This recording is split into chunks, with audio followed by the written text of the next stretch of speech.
Привет, друзья! Итак, у вас оказалась ваша первая миниатюра, и вы собираетесь ее покрасить.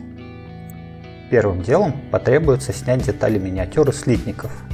Для этого можно использовать любые режущие инструменты, но удобнее всего это делать кусачками. Это могут быть как специальные модельные кусачки, так и из магазина радиотехники или с Алиэкспресса.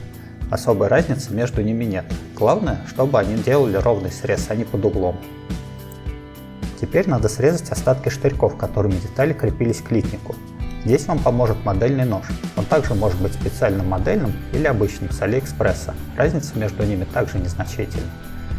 Лезвие у таких ножей очень острое, так что будьте осторожны и ни в коем случае не режьте на пальцах, как это сейчас происходит на видео.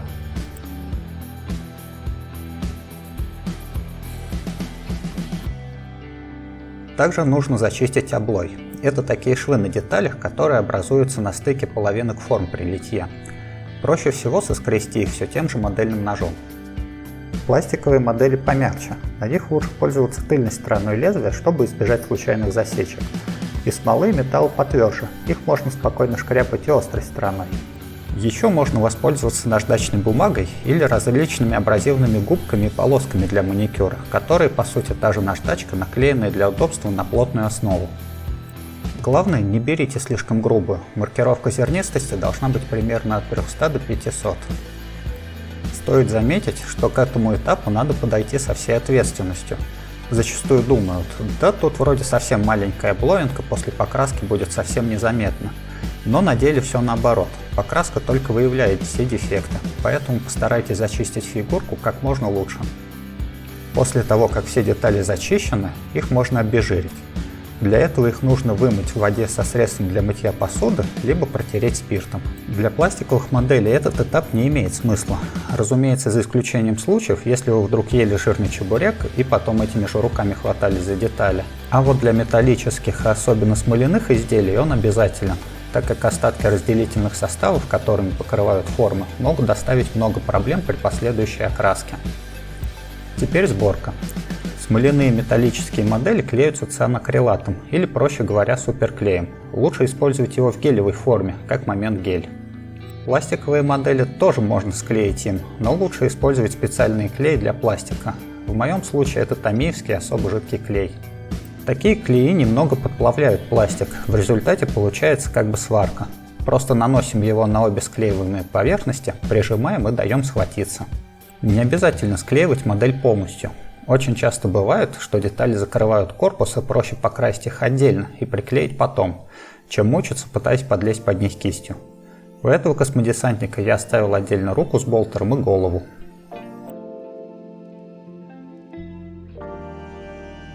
Чтобы было за что держать модель во время покраски, мы посадим деталь на зубочистке.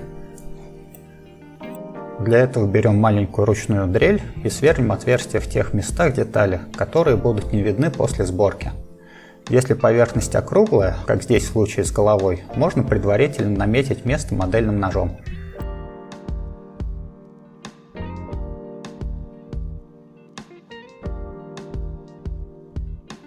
Также на этом этапе высверливаем ствол болтера. Снова отмечаем иглой или ножом середину, чтобы сверло не скользило, и сверлим. Не обязательно сверлить глубокий канал, достаточно простой впадины.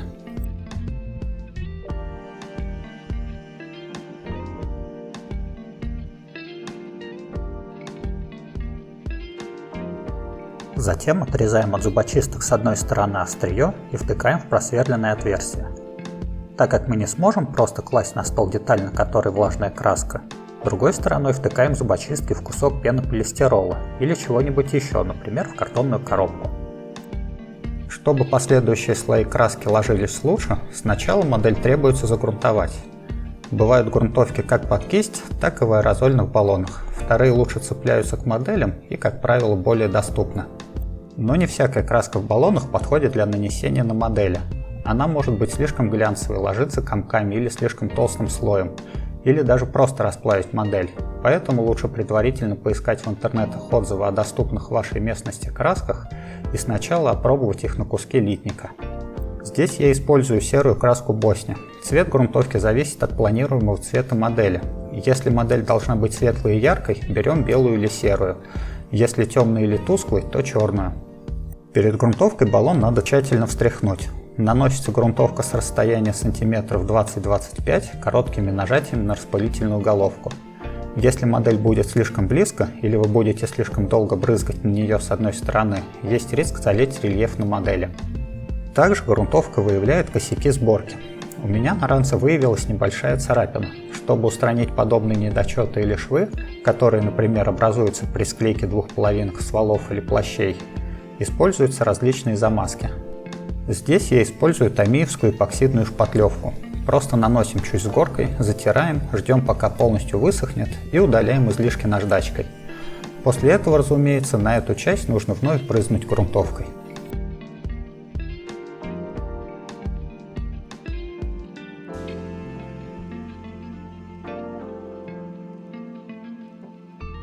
Итак, ваша модель готова к тому, чтобы начать ее красить.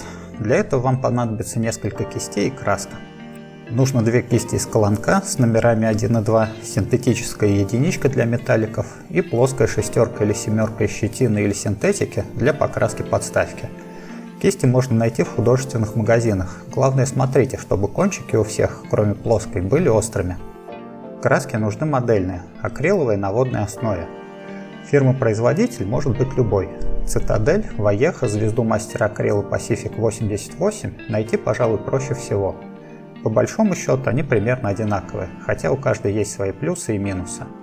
Чего бы я не рекомендовал, так это начинать с акрила из художественного магазина, акрилов на спиртовой основе, таких как Tamiya и Мистер Хобби, и звезду с оранжевой крышкой. Технически можно покрасить и такими красками, но это сильно сложнее. Свои первые миниатюры я красил именно ими, так что точно могу сказать, не повторяйте этот болезненный опыт.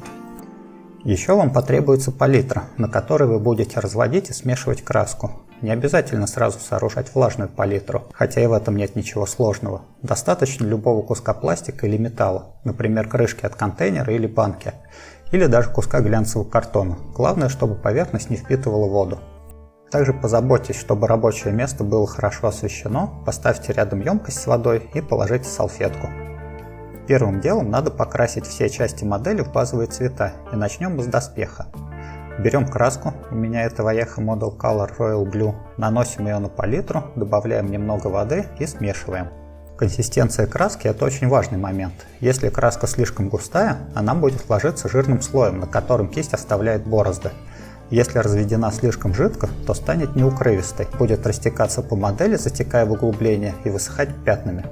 И то, и другое выглядит неаккуратно, и этого следует избегать. Поскольку все краски имеют разные свойства и изначальную консистенцию, то нет какого-то волшебного соотношения и пропорций, которые позволят вам правильно разбавлять любую краску. Так что придется подбирать на глаз, методом проб и ошибок. Скажу больше. Умение замешать краску, требуемой под задачу консистенции, является одним из самых важных для художника любого уровня, так что вам придется его освоить, без этого никуда. Для базового слоя краска должна быть достаточно густой и покрывать миниатюру слоем, который тонок, но при этом не просвечивает и не растекается. Так как на броне космоморяка много достаточно больших гладких участков, используем кисть двойку. Это позволит минимизировать количество мазков, и слой получится более ровным. Зачастую, когда вы набираете краску на кисть, ее на ней оказывается слишком много, и если такой кистью начать сразу красить, то это верный способ получить жирный слой, даже если краска разведена идеально. Так что от лишней краски надо избавляться, мазнув кисточкой по салфетке. Также не стоит возякать по одному и тому же месту слишком много раз и докрашивать какие-то мелкие непрокрашенные участки, особенно если краска уже начала подсыхать.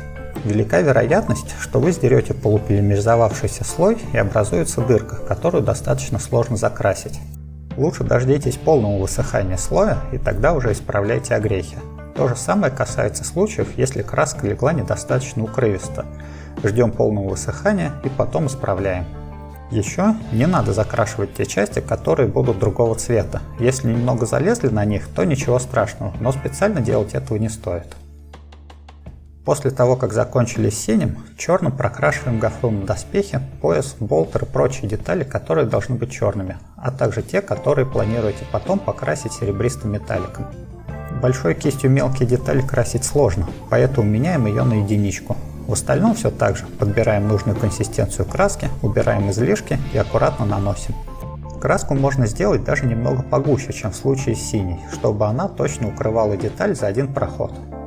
Конечно, лучше стараться не допускать ошибок, но на случай, если немного залезли на синий, полезно держать под рукой чистую, чуть влажную кисточку, которой можно по-быстрому стереть лишнее.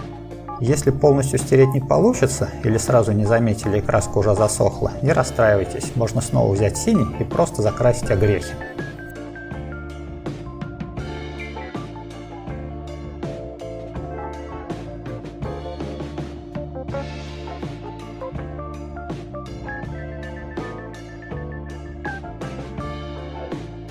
Красным я использую Pacific Art Color бургундский красный. Точно так же закрашиваем кожух болтера, сургучинку на печати и линзы на шлеме.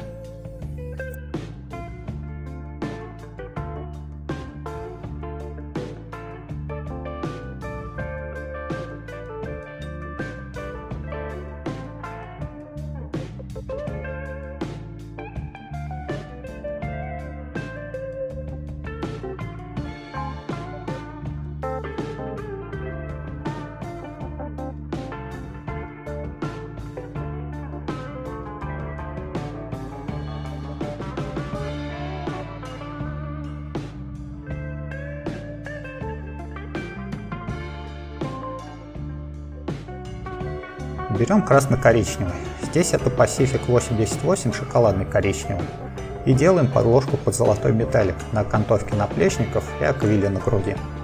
Может показаться, что делать такие подложки – это пустая трата времени, но на самом деле в последующем оно очень сильно облегчает нанесение металликов.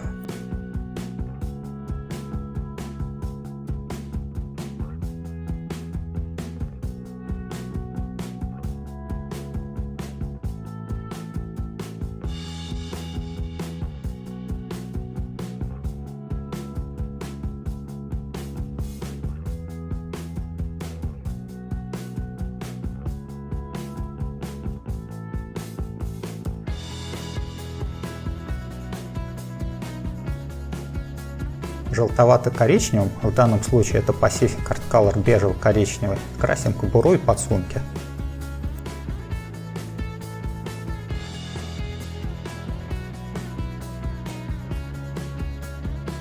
Бежевым красим ленточки на печати.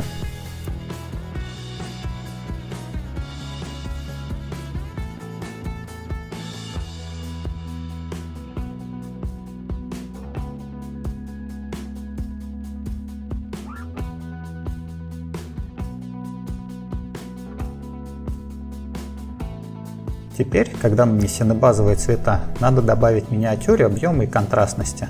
Это нужно сделать потому, что миниатюра маленькая, и без этого глаз будет воспринимать ее как сплошное цветное пятно. Чтобы улучшить читаемость миниатюры, надо затемнить углубление и высветлить выступающие части. Существует множество техник, которыми это можно сделать. Но так как это ваша первая модель, я бы рекомендовал две самые простые, но в то же время достаточно эффективные, в которых от вас потребуется лишь аккуратность. Это Blacklining и Extreme Highlight. Начинаем с теней.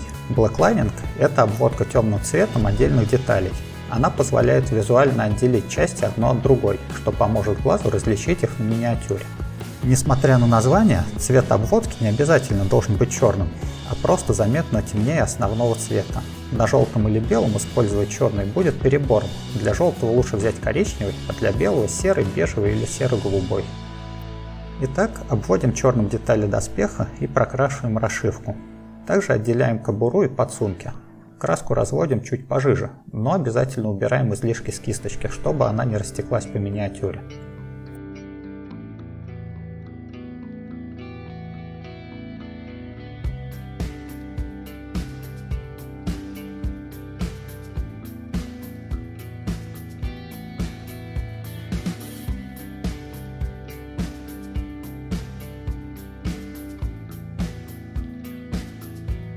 Закончив с блэклайнингом и закрасив обратно в синие огрехи, переходим к высветлениям. Extreme Highlight – это выделение граней более ярким цветом. Оно также улучшает читаемость миниатюры, особенно при взгляде с высоты человеческого роста, когда она стоит на столе. Для высветления можно либо взять какую-то отдельную голубую краску, либо просто смешать синий с белым. Получившийся цвет наносим на все грани на доспехи. По углам лучше проходиться боковой стороной кистью, по плоскостям или недостаточно острым углам придется кончиком. Расшивку тоже потребуется подвести, но лучше только с нижней стороны.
Добавляем еще белого, ну или берем совсем светло-голубую краску и высветляем еще раз, но теперь только по граням, которые обращены вверх.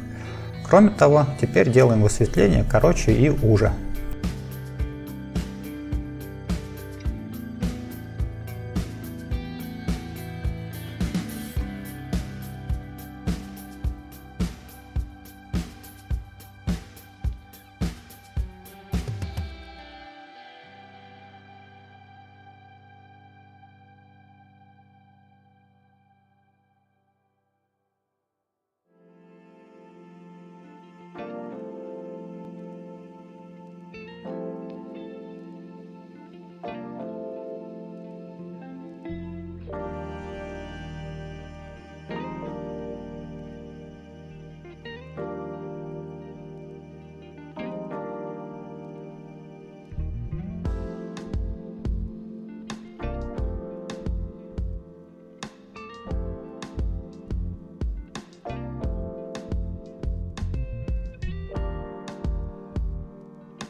Бежевым, также по граням, высветляем кобуру и подсумки.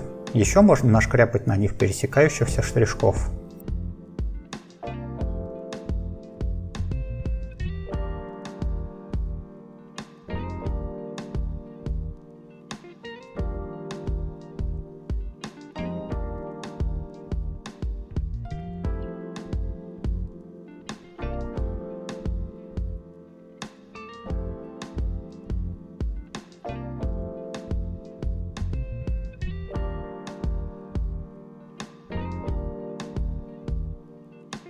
Светлым телесным проходимся по граням на кожухе болтера и по печати.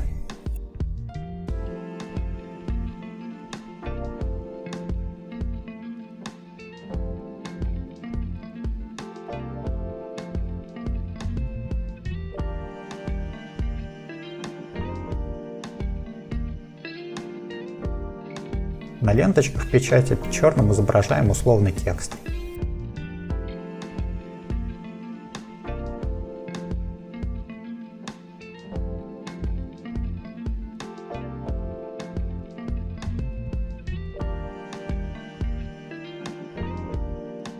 Светло-серым высветляем черные элементы – пояс, гофру доспеха, рукоятку пистолета и болтера.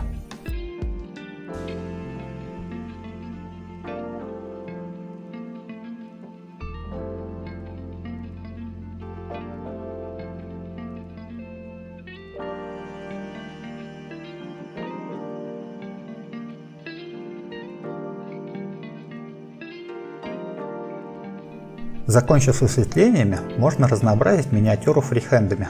Это когда вы не красите рельеф, а просто рисуете на модели что-то от руки. Конечно, что-то сложное вот так сразу изобразить будет нелегко, поэтому начать предлагаю с простой красной полоски на белом фоне.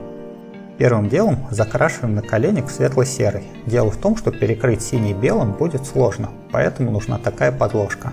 По серому кладем белый. Белый цвет не очень укрывистый, поэтому может потребоваться несколько слоев. Главное, не забывайте дать краске высохнуть, прежде чем наносить следующий. Затем рисуем широкую красную полосу и на стыке белого с красным проводим тонкие черные линии.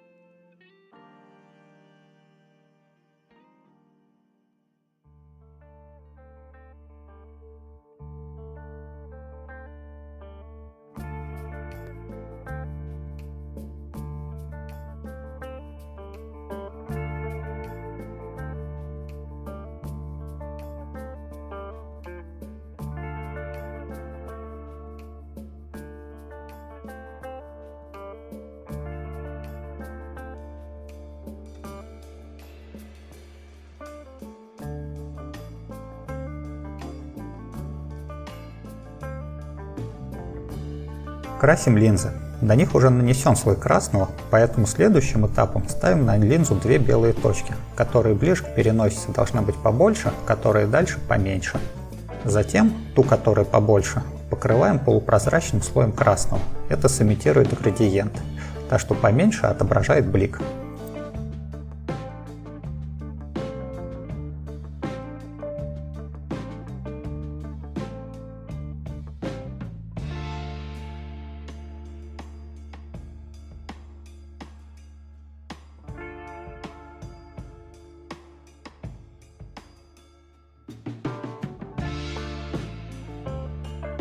Проливкой Agrax Surf Shade покрываем подсумки. Слой должен быть достаточно щедрый, но не допускайте образования луж. Если где-то собралась капля, ее надо убрать кисточкой до того, как проливка начала подсыхать. Также проливкой можно покрыть печать чистоты.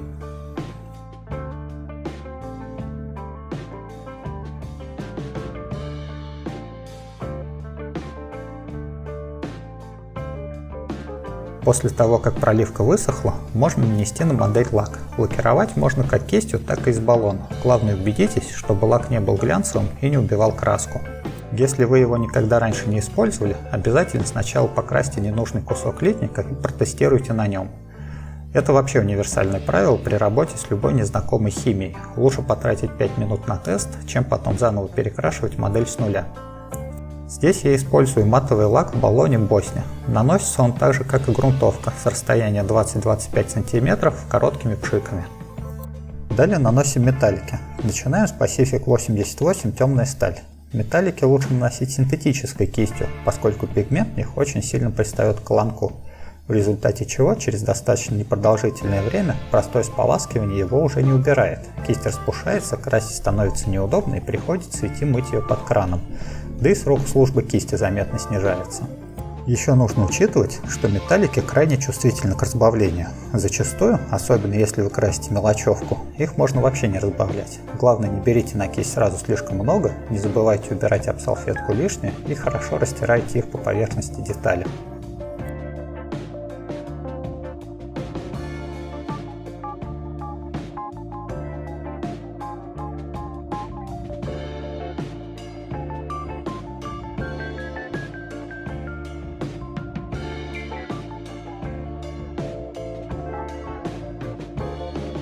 Далее золотистый металлик, у меня это Pacific 88 темная латунь. И так как аквилла уже достаточно большая и плоская, то лучше все-таки немного разбавить краску. Можно водой, как и обычно, но для разбавления металликов заметно лучше подходит водка. Но помните, не разбавляйте слишком жидко. Обратите внимание, что при нанесении металликов надо быть особенно аккуратным и ни в коем случае не залезать на окружающие детали. Исправить косяки будет куда сложнее, чем с обычной краской. И вот тут очень сильно помогают подложки. Можно сказать, что они автоматом создают блэклайнинг вокруг деталей, на которые нанесены. И когда красятся металлики, видна четкая граница, за которую не стоит залезать. Также надо сказать, что мы покрыли модель лаком до нанесения металликов потому, что лаки практически всегда портят металлики. А так как металлики цепляются к поверхности изрядно лучше обычной краски, то лак нам особо и не требуется.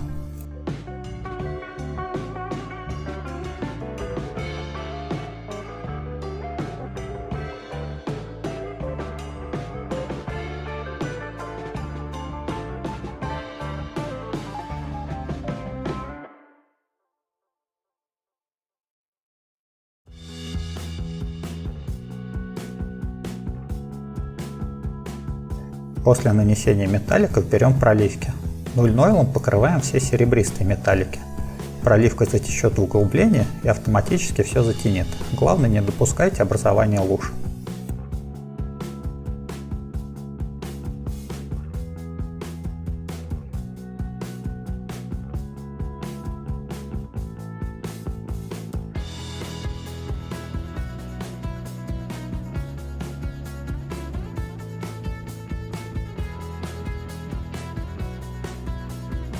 Агрекс наносим на внутреннюю часть стилизованных крыльев на аквиле.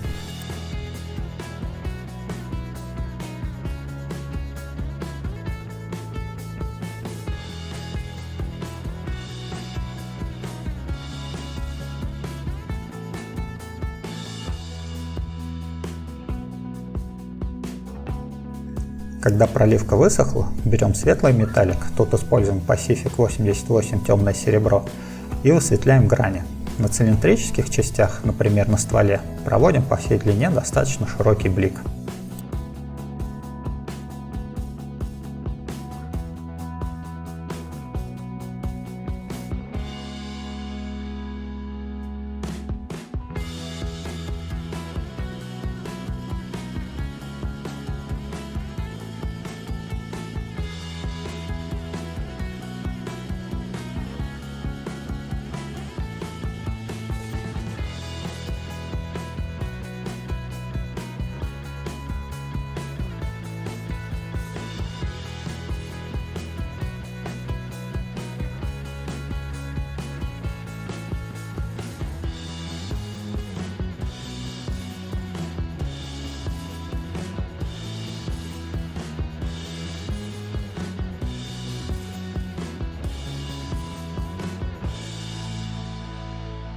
Настало время собрать части модели в одно целое. Для этого лучше использовать какой-либо цианокрилатный гелевый клей.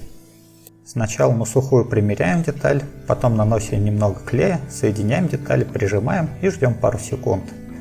Если вдруг клей попал на видимую часть миниатюры, ни в коем случае не пытайтесь убрать его салфетками, ватными палочками или кистью. Скорее всего, вы просто размажете его и сделаете только хуже. Лучше дождитесь полного высыхания и просто подкрасьте сверху.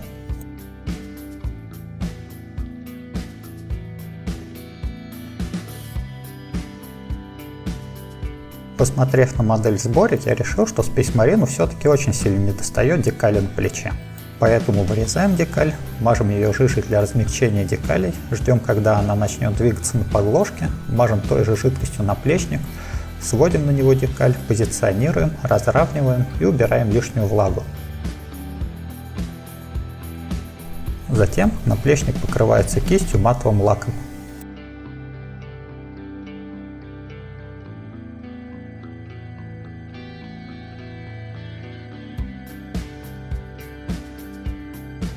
Осталось только оформить подставку. Вариантов сделать это бесконечное множество. Я покажу один из самых простых. На подставку наносим клей ПВА и разравниваем его зубочисткой. ПВА лучше брать тот, который продается в строительных магазинах, а не канцелярских.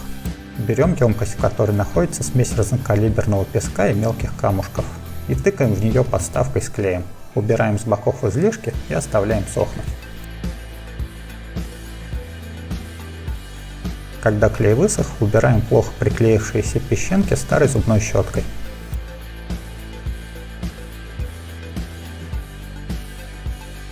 Красить будем под условную пустыню. Берем Pacific 88 кофейный телесный, большую плоскую кисть и круговыми движениями закрашиваем песок.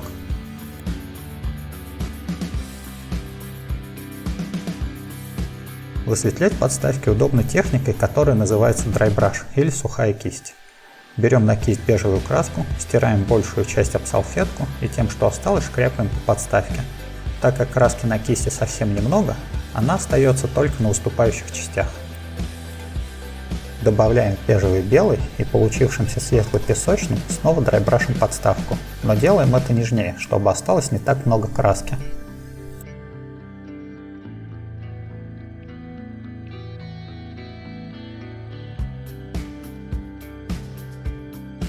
Делаем песочный цвет еще немного светлее и красим им отдельные камушки.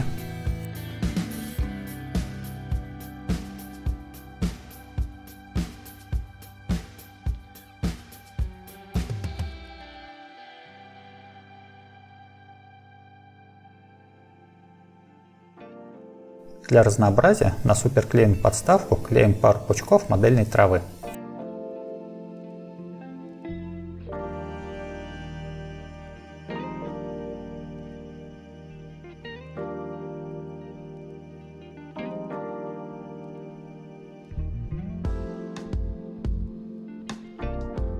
Теперь надо приклеить к подставке и космоморяка.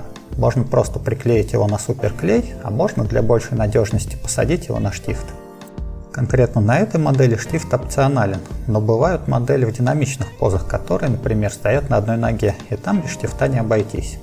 В качестве штифта можно использовать кусок скрепки или проволоки. Я обычно использую финишные гвозди диаметром 1 на 2 мм. Не из-за прочности, тут она получается избыточная, а потому, что сверлом такого же диаметра удобно высверливать стволы и делать отверстия под зубочистки.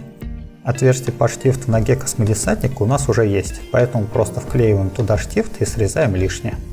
Не пользуйтесь для обрезки металлических штифтов теми же кусачками, которыми срезаете детали слитников. Они не предназначены для таких суровых задач, у них просто испортится режущая кромка. Лучше возьмите инструмент помощнее. Прикидываем, как модель встанет на подставке наиболее выигрышным образом, отмечаем отверстие под штифт и сверлим отверстие.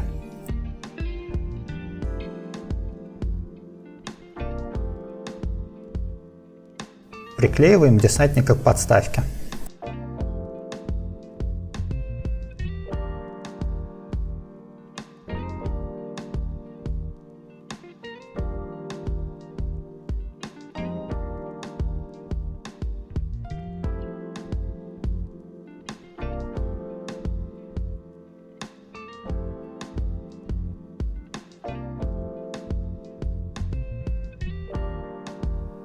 И последний штрих. Красим в черную окантовку подставки.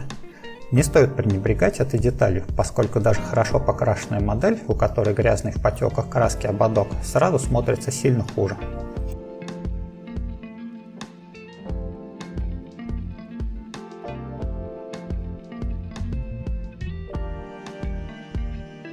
Поздравляю, вы покрасили свою первую модель. Теперь она готова превозмогать на столах сражений или нести почетную службу на полке. Напоследок хотелось бы сказать, что самое важное в покраске миниатюр – это терпение и аккуратность. Когда сравниваете шедевры мастеров покраса из интернетов и свои миниатюры, помните слова Конфуция о том, что человек на вершине горы вовсе не упал оттуда с неба. Все так или иначе начинали с малого, а прогресс зависит исключительно от желания совершенствоваться. На этом все. Спасибо за просмотр. Список красок в описании. Успехов в творчестве и до новых встреч!